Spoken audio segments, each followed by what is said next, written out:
안녕하세요. 내 사랑, it's your favorite blue-eyed, green-eyed black girl, 저는 Elisha입니다, aka ENF2, and this is ENF2Bias, my new series.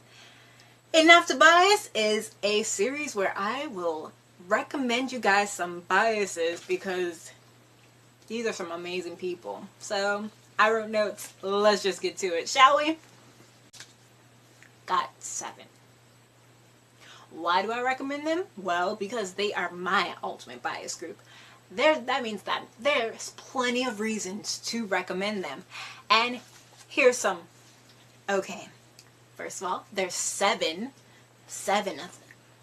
They are beautiful, amazing, different people. Every one of them is different.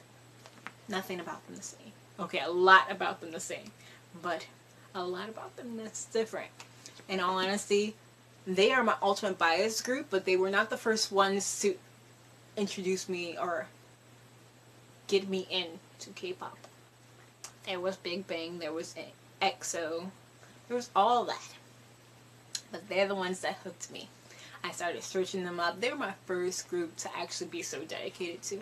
I've said this in several different videos, but I really mean it. I was so dedicated to getting to know these boys because they are so amazing and so real and so different. Like, it was kind of hard for me to try to learn all of EXO because I was like a little at the ends of, well, not the ends, in the middle of them losing members.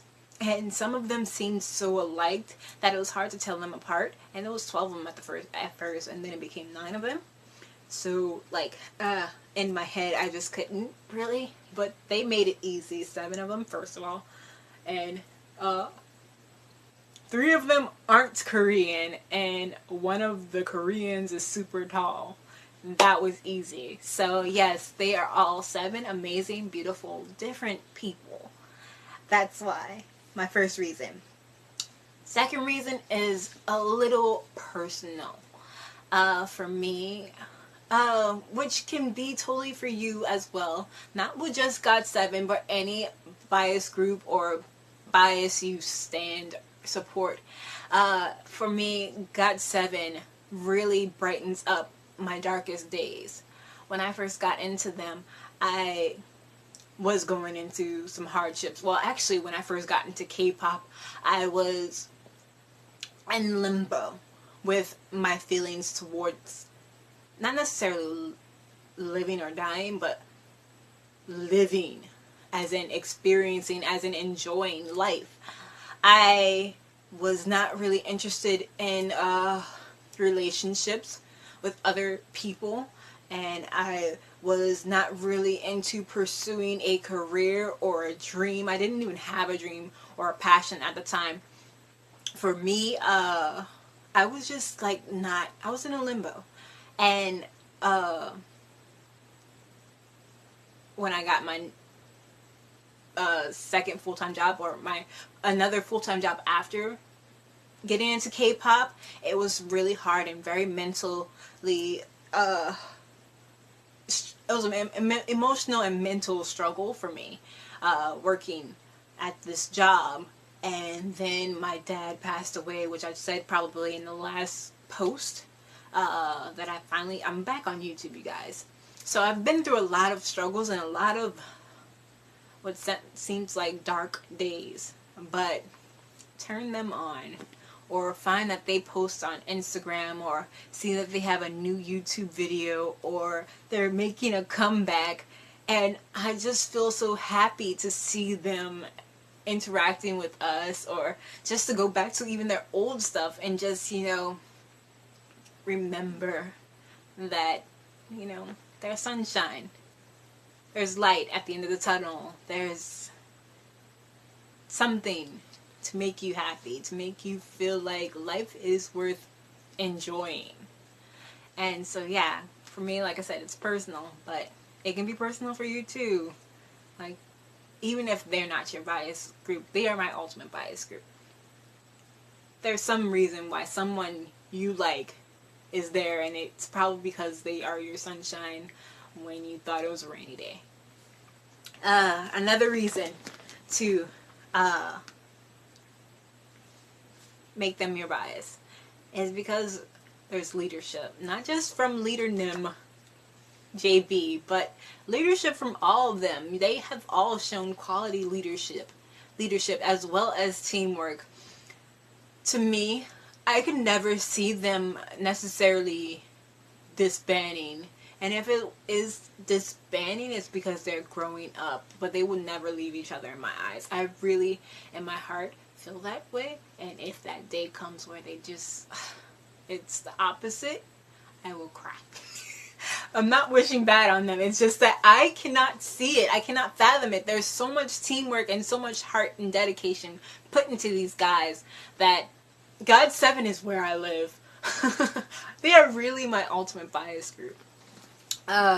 Another reason is, well, like I said, dedication. They're always striving for the best, which encourages me to do my best. This can be any group that you bias. They're doing their best. Makes you want to do your best just because they are there rooting for you. In your mind, in your spirit, you feel like you are a part of their fandom and they want the best for you just like you want the best for them. And their dedication makes you feel like you can be dedicated to something and feel empowered and that you're not alone. Yes, any group can make you feel this way, but this is what GOT7 makes me feel.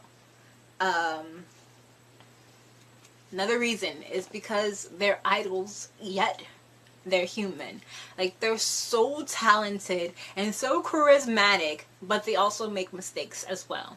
Like recently with Jackson, with his whole fiasco about his dreads. Not necessarily saying that his dreads was a mistake, but him pointing out that there were haters hating about it. And back when the guys came to America and there was someone recording them and they did stuff and they said stuff that they weren't supposed to, that was very frowned upon. They're human. They make mistakes, and when they get injured and you feel for them, like JB and Young J were one of the most recent people in the group that went through some downfalls. And if you watched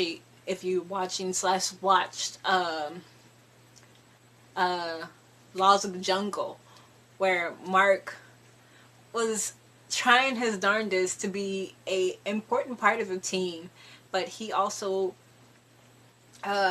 was human.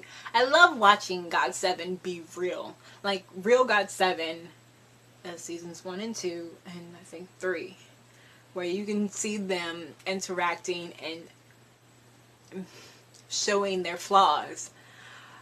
I love that they are all idols with such charisma and power and can be amazing on stage, but you take them out of that environment and they're just like you and me.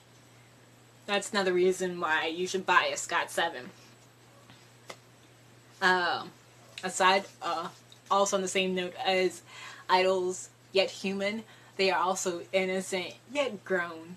Like, I tend to play the part of a innocent 25-year-old. Sure, I've seen and done things in my life that don't necessarily make me innocent, nor necessarily make me naive or uneducated, to the point where I'm like a 17-year-old or like a 12-year-old or like a 5-year-old. But I feel like my aura is light and bright, and so I feel like the same way with them, whereas also they're grown because they are in their 20s. All of them? No, you can spout to make 20. Right? Right, he's 97 and his birthday's later. Anywho's, yeah, especially him with his not innocentness, with his grinding all over the place, which is just dancing. Granted, it is erotic looking dancing, but it's just dancing.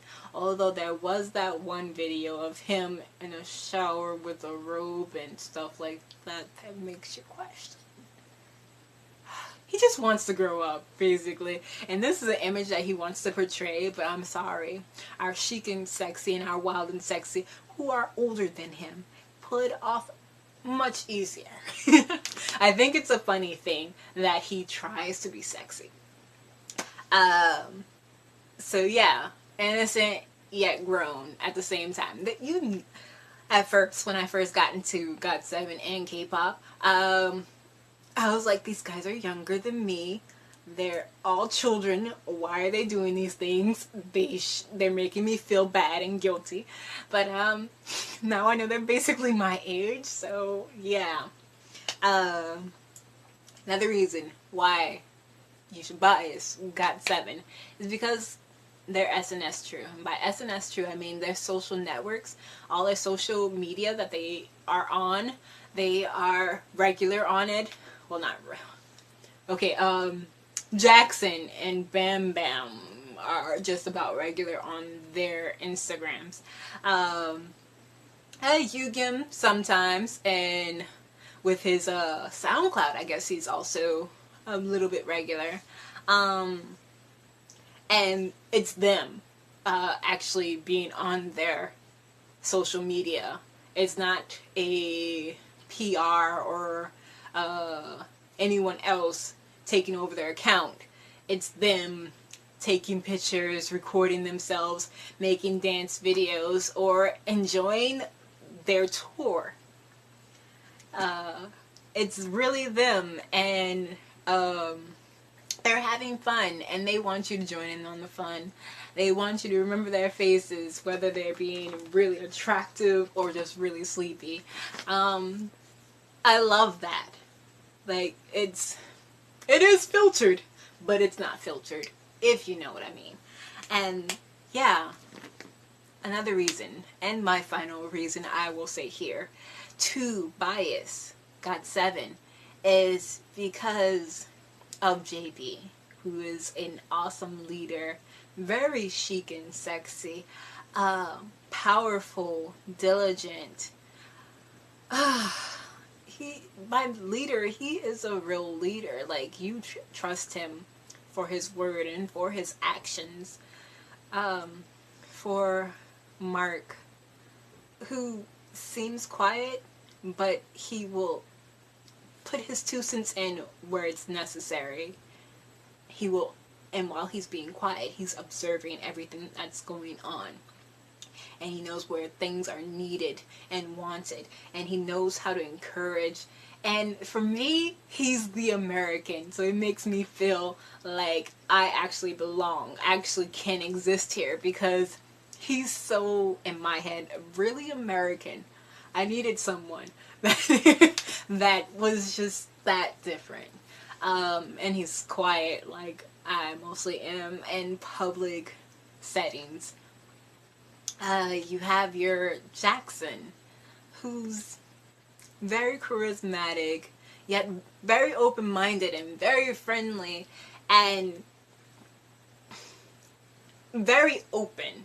He's like the big hug, big tight hug that you didn't even know you needed.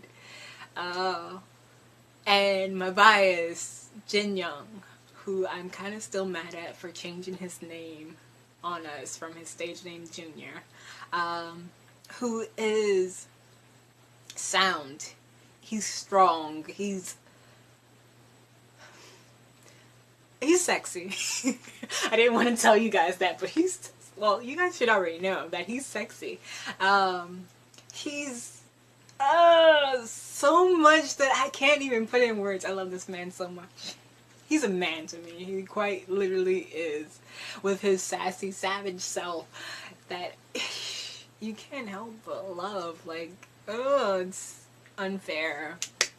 And we have my new favorite. I didn't tell you that JB was my bias wrecker, but you have my new favorite, Young Jae, who is very dynamic on stage and very powerful vocally and very innocent and totally the utter sunshine that we all need in our lives.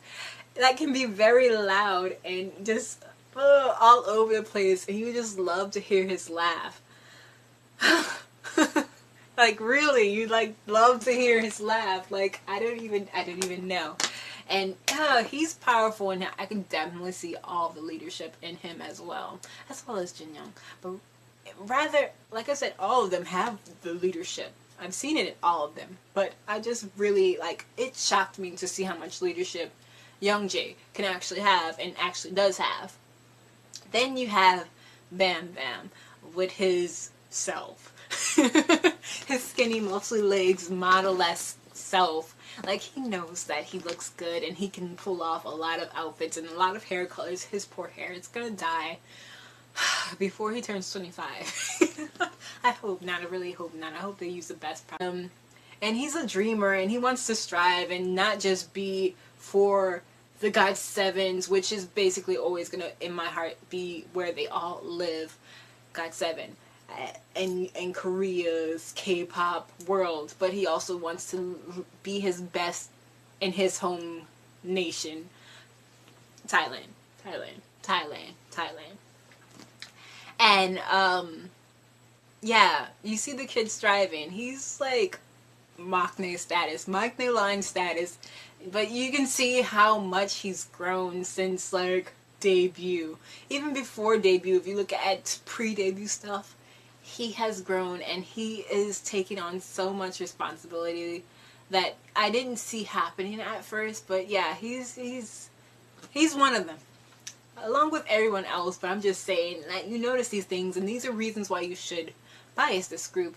And lastly, we have Yugyeom, who is our sassy maknae that needs a whooping every so often. But he's pure to an extent that you just can't help it, because he gets on your nerves.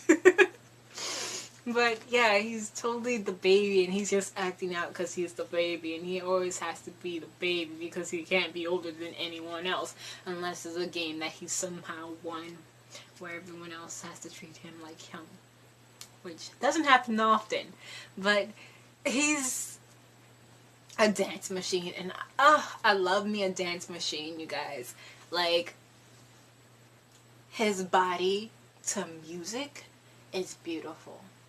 And I'm really mad that I can't tell you much about my bias, but I just told you a whole bunch about everybody else. But anyways, this is the 7 of them. The 7 of them, which make up GOT7. And that's what makes them enough to bias. Anywho's, it's your favorite K-pop K-World fandom trainee, just a trainee. Today is another day to do better. I'll do better. You do better. So I don't care.